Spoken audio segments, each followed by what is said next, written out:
Bonjour, bonjour, c'est Chronos. Alors bienvenue sur la caverne de l'oracle. Aujourd'hui, présentation d'un tarot, le Golden Journey Pocket. Je l'aime beaucoup. Je l'ai reçu, je l'ai commandé sur AliExpress. Je l'ai reçu il y a longtemps maintenant. Mais comme j'ai beaucoup de jeux qui sont arrivés, eh bien, je vous ne le présente que maintenant. Voilà. Alors, hop, rapprochez-vous un petit peu. Voilà, rapprochez-vous. J'espère que vous allez bien. Donc pour les gens qui me découvrent, n'hésitez pas, cliquez sur la petite cloche de notification, abonnez-vous, likez, partagez, commentez et c'est parti pour la présentation. Pour les gens qui me suivent régulièrement, merci de votre fidélité. Comme d'habitude, le petit pouce pour permettre le référencement de la chaîne et puis des commentaires, voilà, sur le jeu que je vais vous présenter. Allez, c'est parti. Donc c'est un jeu où il y a une carte supplémentaire ici. Vous avez la Fortune Teller. Voilà, donc celle-ci, je dirais que c'est la carte consultant ou c'est la carte un petit peu joker hein, qui permet de nous dire qu'on est dans la bonne fortune, dans l'abondance maximum, la protection, etc. La carte du fou. Alors, hop, je vais le mettre comme ça parce que j'ai un petit peu de reflet. Donc, le jeu de bonne qualité, pelliculé, il va bien vieillir. Les tranches sont blanches. Le format un peu plus grand que le format poker. On est sur un format tarot. Voilà, la carte du magicien ici. Donc c'est un jeu beaucoup sur fond noir, mais avec une ressortissance, alors je ne sais pas si ça se dit, une ressortance, en fait avec une majorité d'or, voilà tout simplement, qui ressort de la carte. J'aime beaucoup, il y a des effets de lumière. Alors là, je vais vous montrer comme ça. Hop, vous voyez, très très sympa. Ça fait un petit peu un jeu Inca et les cités d'or, hein. Voilà. Regardez comme c'est beau, c'est magnifique. Donc du coup, je crois que c'est un jeu que je vais aimer utiliser, voilà, pour mes tirages personnels ou alors pour les guidances pour des amis, des choses comme ça. Même sur la chaîne, il est très très beau, j'aime bien. Ça peut être un jeu pour le bien-être. Ça peut être un jeu aussi pour la politique. Voilà, c'est un jeu passe-partout. C'est un jeu couteau suisse. Voilà. La roue de fortune avec le temps qui passe. Ici, la justice avec la balance. Très très joli.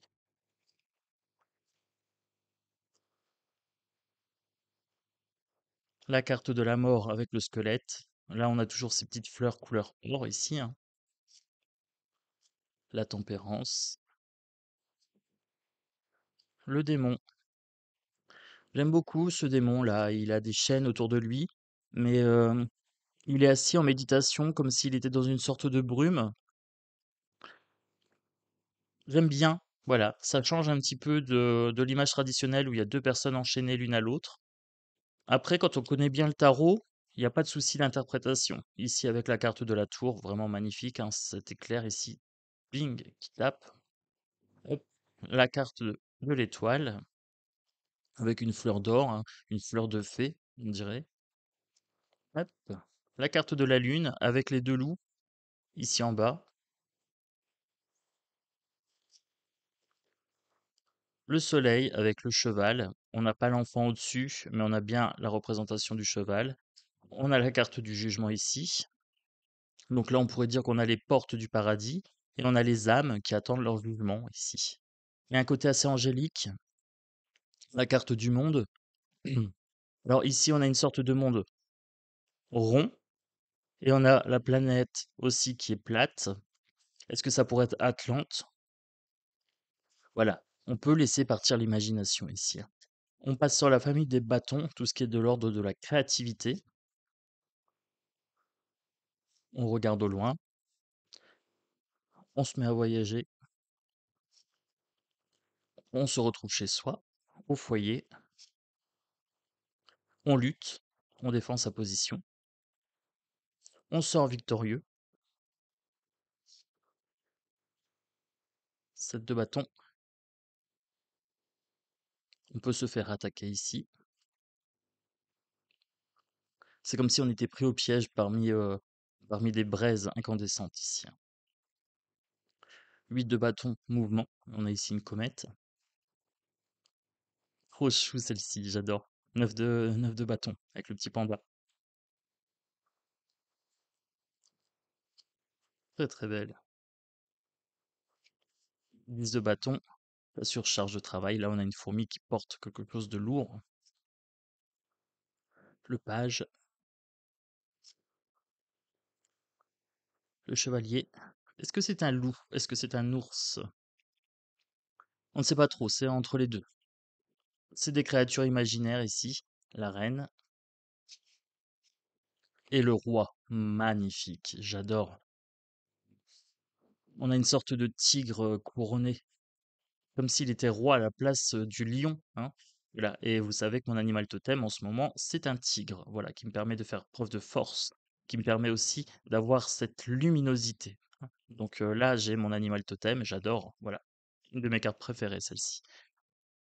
On passe sur les coupes avec un lotus, la quête du Graal ici. Les relations, les sentiments, l'amour, l'amitié, la joie, la fête. On refuse une opportunité. Alors là, c'est mignon parce que il refuse quelque chose qu'on lui tend, mais vraiment avec un air un petit peu suffisant. Très très joli. J'adore. 5 de coupe. Là, on a des renards. Alors, ici, je suis un peu surpris de ce renard. On observe ce qu'on n'a pas plutôt que ce qu'on a. Mais là, je m'y retrouve pas sur cette carte-là, sur la signification. Alors, je la connais. Moi, j'aurais plutôt mis ça sur un 5 d'épée. Voilà. Un 5 ou un 7 d'épée. Mais bon, je connais mes cartes, donc ça posera pas de problème. Le 6, là, on a l'enfance, donc là, c'est bon. Le 7 de coupe, les choix illusoires. Alors là, pareil, j'aurais peut-être interverti ici. J'aurais peut-être mis cette image ici, avec l'enfance.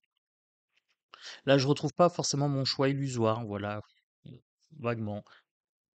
Après, ça reste un très très beau jeu. Là, par contre, je m'y retrouve, le fait de partir d'une situation qui potentiellement était stérile pour quelque chose de plus fertile. On part à l'aventure, on prend le risque de se détourner de notre situation actuelle. Eh bien, celle-ci, oui, je m'y retrouve parfaitement. Voilà. Alors, il y a quelques cartes où ça fait un petit bémol. Je mettrai un 9 sur 10. Mais par contre, la qualité du jeu et la qualité graphique est vraiment superbe. Alors, il existe peut-être en plusieurs versions. Vous prenez la version qui vous convient, bien sûr. Ok. Le 9 de coupe, le 10 de coupe. Celle-ci trop mignonne, avec le page de coupe, avec le petit singe, ou c'est un lémurien, je ne sais pas ce que c'est. Ça peut être un chimpanzé aussi. Le cavalier, avec une sorte de loutre. La reine et le roi. Roi de coupe, ici, on pourrait avoir une sorte de dauphin ou de baleine. On a une sorte d'animal légendaire, hein, ici. Les épées. Alors là, ma famille préférée, hein, les épées, le mental. Le 2 d'épée, la décision à prendre dans l'obscurité. Le 3, le 3 d'épée, peine de cœur. 4 d'épée, les choses qui stagnent. Voilà, le repos aussi. 5 d'épée, stratégie. Là, il tient une sorte de perle avec ses pinces. On pourrait dire qu'il tient le soleil aussi, hein. On peut avoir une signification un petit peu égyptienne sur celle-ci. 6 d'épée, le bateau, pour fuir le danger. On a une sorte de courant, peut-être quelque chose, un tourbillon ici. 7 d'épée, fourberie. On a l'impression qu'il va manger l'œuf. Voilà, donc ici on peut s'y retrouver. Le 8 d'épée, situation inextricable. Il est pris dans une sorte de toile. 9 d'épée, le cauchemar. Donc là, on a un enfant qui rêve de choses obscures. Donc celle-ci est très très belle. Voilà, elle est très très parlante par contre pour les cauchemars. Celle-ci, j'adore. Et le 10 d'épée, la mort théâtrale. On a un cimetière, donc effectivement, on s'y retrouve. D'accord? Ensuite, avec le page d'épée, le colibri, le chevalier d'épée, une sorte d'abeille bourdon. Oh, celle-ci, elle fait peur. Moi, j'ai un petit peu peur des abeilles, donc du coup, celle-ci fait peur. La reine d'épée et le roi. Alors, le roi est souvent représenté par un animal, la reine par une femme. Alors, c'est un choix un peu étrange. Là, le roi d'épée, c'est un aigle, hein, c'est la souveraineté. du pouvoir de l'esprit et de l'élévation de l'esprit ici. J'aurais peut-être aimé aussi un animal, peut-être pour, là j'ai les papillons, mais voilà, je sais pas, c'est étrange. Et après on passe sur les pentacles. Très, très joli celui-ci avec l'infini et le yin et le yang. Le 3 de pentacle, travail collectif. 4 de pentacle, on a un dragon qui surveille son or, donc on est bien sur la pingrerie, sur le trésor, sur le fait d'accumuler de l'argent ou du bien matériel. 5 de pentacle, pauvreté, avec quelqu'un en fauteuil roulant, on a l'impression. 6 de pentacle, générosité équilibrée. 7 de pentacle, le travail qui doit porter ses fruits sur la durée. 8 de pentacle, travail consciencieux, voilà le fait de peaufiner. 9 de pentacle, aisance financière. Très très joli celui-ci, j'aime bien. Et 10 de pentacle, le bonheur familial, l'héritage. Celui-ci trop chou avec les petits lapins. Lapin. Moi j'aime bien. Voilà. Alors, le chevalier de pentacle. Ici, on a un âne qui tire une chariot, une carriole, un chariot. Je vais y arriver. La reine et le roi. Ici, on a une sorte de lutin. Je le trouve mignon celui-ci. Voilà.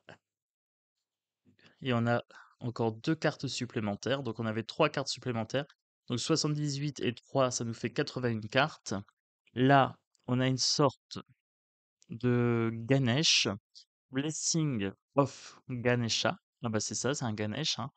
Et ici, la souris Mushakraj. Alors il faudra regarder les significations, je ne sais pas. C'est peut-être des divinités hindoues. Voilà, donc à peut-être regarder sur internet, voir un petit peu. Je les trouve très très belles. Allez, on se fait un petit tirage. On va se faire un petit tirage. Elles se mélangent bien, bonne qualité de carte. Hop, allez, c'est parti. Le message des cartes, qu'est-ce qu'ils ont envie de nous dire? Je les prends pas d'affilée parce que là, comme je l'ai pas encore mélangé, sinon je vais avoir un tirage un petit peu peut-être redondant en termes de famille de cartes. Là, il faut bien mélanger. Hop, voilà. Je vais encore en prendre 3. Je vais encore en prendre 3. Je vais partir sur un tirage en 5 cartes avec une symétrie axiale au milieu. Voilà. Donc là, il y en a plusieurs qui veulent venir, mais je les prends pas d'affilée parce que sinon, mon tirage va être faussé. Voilà. Alors, qu'est-ce que ça nous raconterait ici? L'impératrice, le fou, le pentacle 7, le 9 de bâton et le pendu. Alors, ce qui est assez intéressant ici, c'est que déjà sur 5 cartes, j'ai 3 arcades majeures. Avec en énergie centrale, un travail qui porte ses fruits, mais sur la durée, quelque chose qui prend du temps. Avec la carte de l'impératrice, si je pars du principe qu'à gauche, c'est le passé, j'avais une situation fertile. J'avais une situation assez stable, assez sereine, donc peut-être même une grossesse, hein, je ne sais pas, ça dépend pour qui on tire les cartes. Ici, avec la carte du fou, on a fait un pas en avant sans plan B. Voilà, on a peut-être fait preuve d'insouciance ou d'inconscience, ou alors on a pu aussi se projeter, hein, faire cette impulsion de départ, ça dépendra. Ici, comme j'ai tiré que à l'endroit, ça dépend de la personne et de la question. Mais ici, potentiellement, comme la carte suivante est plutôt pas mal, je dirais que là, on s'est lancé pour quelque chose qui devait porter ses fruits sur la durée. D'accord? On avait quand même un plan. Mais mais on a peut-être fait preuve d'un peu d'insouciance, d'un peu d'inconscience, voilà, ou alors d'une certaine naïveté, d'une certaine candeur, puisqu'ensuite on a eu un 9 de bâton et qu'avec ce 9 de bâton, on a eu une sorte de surcharge de travail. Est-ce qu'on s'est trop dispersé, par exemple? Hem 9 de bâton, on a été blessé par une personne aussi. On a été blessé par la situation, on a été blessé par, la société, voilà. Donc là, on a une sorte de blessure, on a une sorte d'attaque avec le 9, ici de bâton et suite à cette blessure, eh bien, on a dû changer. On nous invite à changer ici de point de vue. Voilà, avec cette carte-là du pendu, On me dit, voilà, et on avait quelque chose de fertile, on pourrait parler d'un potentiel fertile. On s'est élancé, on a attendu que ça porte ses fruits, mais on s'est fait descendre soit par une personne, soit par une situation, soit par la société ou par le temps qui passe, tout simplement. On s'est laissé déborder ici et du coup, on nous invite à changer de point de vue. Voilà. Alors, je vais en refaire un, je vais en refaire un. Il me parle plutôt bien. Voilà, il me parle plutôt bien. Les messages sont clairs. Allez, on s'en refait un en 3 cartes cette fois-ci. Alors, comme je vous l'ai dit, je ne prends pas les cartes en suivante. Là, j'avais 3 ou 4 cartes d'épée d'affilée, donc forcément, ça aurait fait un tirage un petit peu étrange. En 3 cartes. Alors là, j'ai 2 cartes qui se sont retournées, je vais les prendre comme ça. Ici, alors, c'est la suite du tirage qu'on avait tout à l'heure. On avait cette situation qui nous avait blessés ou cette personne qui nous avait blessés et donc on avait changé de point de vue. Une fois qu'on a changé de point de vue, on s'est éloigné du danger. On a pris un peu de repos, on a pris de la distance avec le 6 d'épée. Cette distance a été salvatrice, d'accord? Donc peut-être que la personne qui est sortie de votre vie, qui était toxique, ou alors la situation qui a pris fin, et cetera, suite à votre changement de point de vue, en fait, a été une bonne chose. Le fait de vous en éloigner ici vous a apporté bonne fortune et protection. Avec cette carte ici, Fortune Teller, avec la carte de l'ermite, il y a eu un besoin d'introspection ici et de force et de volonté. Voilà. Donc face à cette situation, face à cette personne toxique, donc du coup, le fait de s'éloigner, de prendre du temps pour soi, de faire preuve de force, de volonté, d'audace ici, eh bien, ça a été salvateur. Voilà. On pourrait interpréter comme ça. Je trouve ça plutôt pas mal. Voilà. Le jeu est vraiment topissime. Ici, on a comme des puces électroniques, j'aime bien. J'aime beaucoup ce côté un petit peu, high-tech. Donc pour moi, c'est un grand 8. On doit les mettre dans le bon sens, voilà, pour les prochains tirages. C'est un grand 8 pour ce jeu. Je partirai sur un 9 sur 10 parce qu'il y a quelques cartes qui respectent pas le Rider Waite, mais on peut dire 10 sur 10, hein. Franchement, voilà. Mettez la note que vous voulez, ça sera un 9 ou ça sera un 10 pour moi. Connaissant bien mes significations de cartes, moi, ça me pose pas de problème de pas retrouver toujours le Rider Waite dedans. Les cartes sont tellement belles, elles sont tellement de bonne qualité, tout ça, que pour moi, ça sera un 10. Voilà, je ne suis absolument pas déçu de ce jeu. Hop, allez, je me prends une dernière petite carte pour me faire plaisir. La tour foudroyée, un grand changement, voilà, un grand changement amoureux avec les amoureux ici, hein, Tower et Lovers. Ici, j'ai 2 arcanes majeures, j'ai la 16 et la 6. Eh bien, on me parle d'une fin de relation potentiellement toxique où il y avait de la jalousie. Voilà, bon, ça me parle, voilà, ça me parle énormément. Allez, je me prends une petite carte en plus. Et là, j'ai un 10 de coupe. Donc la fin de cette relation va me rendre heureux. Voilà. 10 de coupe, je vais rebondir. Vous savez comment je suis, hein, je suis résilient. Donc oui, ce message-là, fin d'une relation amoureuse avec jalousie, tierce personne, tromperie, etc. Oui, ça me parle. Donc 10 de coupe, fin du tirage, joyeuse. Voilà. Donc ça me va, ça me convient. Je vous fais des gros bisous. Je vous dis à bientôt. J'ai hâte de vous lire en commentaire. Pensez à mettre le petit pouce pour le référencement de la chaîne, ça serait gentil. Voilà.